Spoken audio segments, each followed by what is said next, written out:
Once upon a time, in a small Igbo village nestled between the great forests and the rolling hills, there lived a young girl named Nnenna. She was known far and wide for her incredible skill as a weaver. Nnenna learned the art of weaving from her late mother, who passed away when she was very young. She wove beautiful Akwete cloths, which the villagers loved to wear during special occasions. Her father, an old and wise man named Nnenna, often told her stories about the Akwete cloth's deep connection to their ancestors. "Our people have been weaving these cloths for generations," he would say. "But never forget, Nnenna, that the art of weaving carries a great responsibility. You must be careful with what you create." Nnenna always listened, but she dreamed of weaving something truly special, as something that no one had ever seen before. She believed that one day, she could create a cloth so magical that it would bring her and her village great fortune. One evening,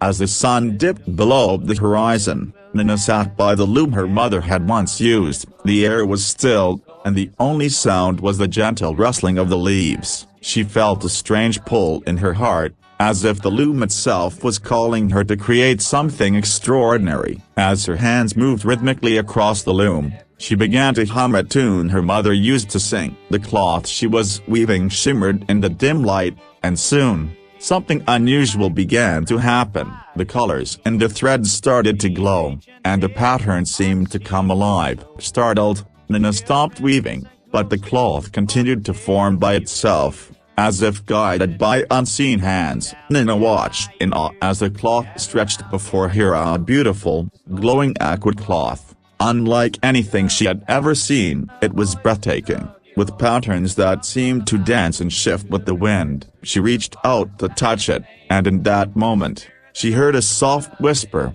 "This cloth can grant your deepest wishes, but beware of the price." Nnenna's heart raced. Could it be true? Could she have stumbled upon a magical cloth? She felt both excitement and fear bubbling inside her. She had heard tales of magic, but they were just stories as a broken bar, weren't they? Nnenna decided to keep the cloth a secret, at least for now. She folded it carefully and placed it in a wooden chest under her bed, unsure of what to do next. That night, Nnenna dreamed of a powerful river goddess, her eyes glowing like the stars. "Do not weave what you do not understand, child," the goddess said, "for the power of creation is not yours to command without consequence." Nnenna woke up in a cold sweat. The dream vivid in her mind, but the pull of the enchanted cloth was strong. What harm could come from a little wish? The days passed, and Nnenna couldn't stop thinking about the magical cloth. What if it really could grant her wishes? She imagined all the good she could do for her village, her father, and herself. Yet the warning from the river goddess lingered in her mind, making her hesitate. One morning, as Nnenna was helping her father in the fields, she noticed how tired and weak he had become. He was no longer the strong, hard-working man she remembered from her childhood. The years had not been kind to him, and Nnenna feared he might soon fall ill. Her heart ached as she watched him struggle to lift a basket of yams. That night, unable to bear her father's suffering any longer, Nnenna decided to use the enchanted cloth. She took it from the chest and held it in her hands. The cloth glowed softly, its patterns shifting like waves on the river. "If this cloth can grant wishes, then I wish for my father to be strong and healthy again," she whispered. As soon as she spoke the words, the cloth shimmered brightly, filling the room with a warm light. The air around her seemed to hum with energy,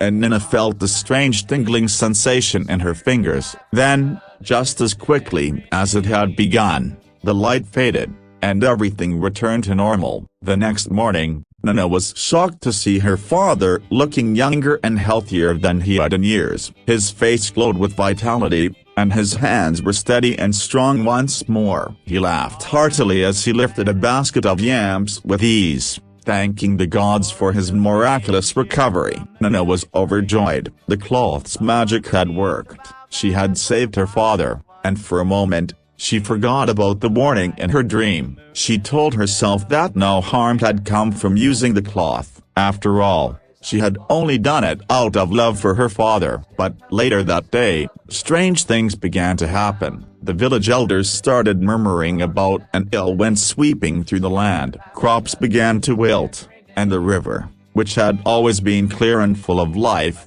turned murky and sluggish. The animals in the forest grew restless, their cries filling the air with unease. Nnenna's heart sank. Could this be the consequence of her wish? She tried to shake the thought from her mind, but the feeling of dread only grew stronger. Nnenna couldn't escape the feeling that something terrible was happening because of her. As the days went by, the village's problems worsened. The crops continued to wither, and the river became almost too polluted to drink from. The villagers were scared, and some even whispered that the gods were angry. One evening, as Nnenna sat alone by her loom, she heard a knock at the door. It was Nnenna, her best friend, looking anxious. "Nnenna," Nnenna said, "have you noticed what's been happening? The elders are worried. They think someone has offended the gods. Do you think we should offer more sacrifices at the shrine?" Nnenna's stomach twisted with guilt, but she said nothing about the enchanted cloth. She didn't want to tell Nnenna what she had done. Instead,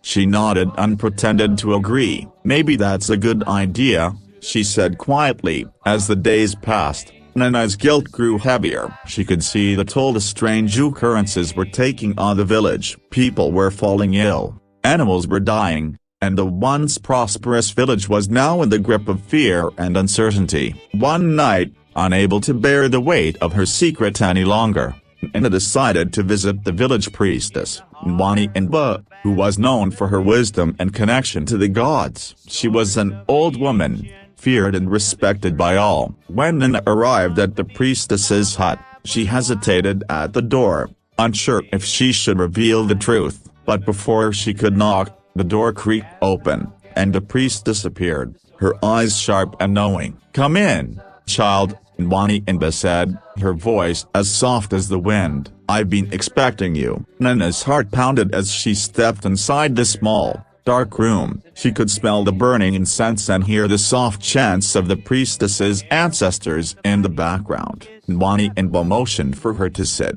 and Nnenna found herself blurting out everything: the enchanted cloth, the wish for her father, and the strange events that had followed.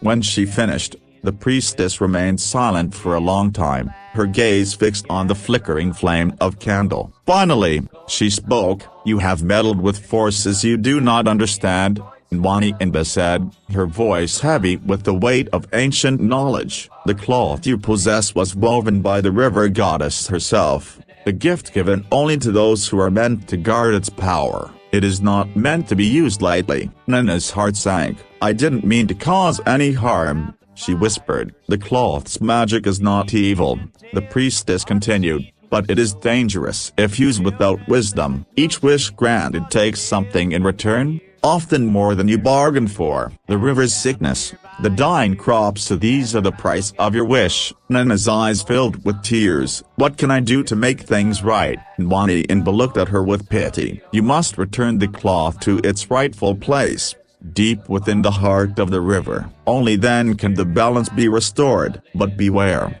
child, the journey will be perilous, and the cloth will not be so easily given up." Nnenna knew she had no choice. She had to set things right. Early the next morning, before the sun had fully risen, she gathered a few supplies and set out for the river. The path was long and treacherous, winding through thick forests and steep hills. As she walked, Nnenna could feel the cloth in her bag growing heavier with each step, as if it was resisting her efforts to return it. The air was thick with an eerie stillness, and Nnenna couldn't shake the feeling that she was being watched. Shadows moved among the trees, and strange sounds echoed through the forest. But she pressed on, determined to undo the harm she had caused. As she neared the river, a thick fog began to roll in, making it difficult to see. The river, once a source of life and joy for the village, was now a dark, swirling mass of murky water. Nnenna's heart raced as she approached the edge. Suddenly, a figure appeared before her, rising from the mist like a ghost. It was the river goddess, just as Nnenna had seen her in her dream. Her eyes glowed with the light of the stars, and her voice echoed like the rush of water over rocks. "You dared to return what you have taken?"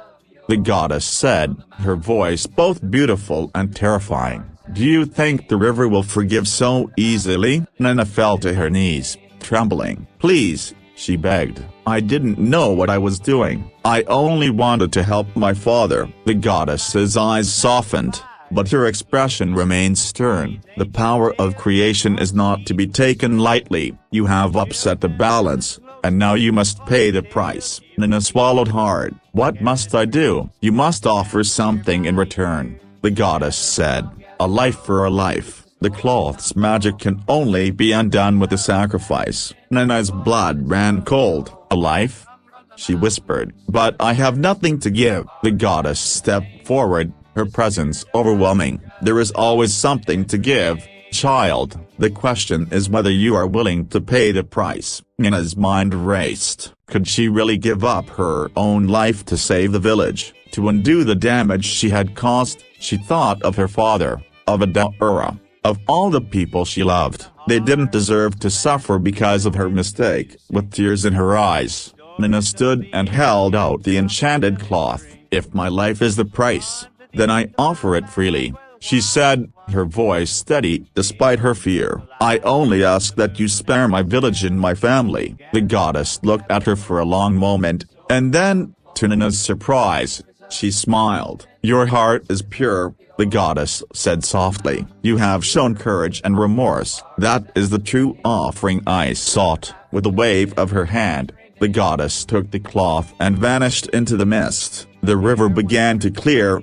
its waters returning to their natural state. The trees around Nnenna swayed gently, as if sighing in relief. When Nnenna returned to the village, she found it transformed. The crops were growing once more, the river was flowing clear and strong, and the animals had returned to their peaceful ways. The villagers were filled with joy, and no one knew the sacrifice Nnenna had been willing to make to restore the balance. Nnenna's father, now strong and healthy, embraced her with tears in his eyes. "I don't know what you did, my daughter," he said, "but I am proud of you." Nnenna smiled, but she kept the story of the enchanted cloth and her encounter with the river goddess to herself. She had learned an important lesson about true power lies not in magic or wishes, but in the choices we make and the responsibility we carry for our actions. From that day on, Nnenna continued to weave her beautiful Akwete cloths, but she never again sought out the magic that had once tempted her. Instead, she used her skill to bring beauty and joy to her village, knowing that the greatest gift of all was the love and harmony she had helped restore. And so, the village prospered, and Nnenna's story became a legend told by the fireside for generations to come. A tale of a young weaver, a forbidden gift, and the courage it took to set things right. In the heart of the savannah, where the winds do sing, stories of the ancients from the village ring. Underneath the baobab, where the wise ones dwell, tales of the lion, the moon, and the gazelle. Gather round, gather close, let the stories unfold. Whispers of the past and the voices of the old. From the mountains to the rivers, to the forests and the plain, the spirit of Africa lives in every name. A hare once tricked the mighty with his clever ways. A crocodile in the river waits for prey each day. The stars above remember the footsteps of the past, carrying the wisdom so the tales will last. Gather round, gather close, let the stories unfold. Whispers of the past in the voices of the old. From the mountains to the rivers, through the forests and the plains, the spirit of Africa lives in every name.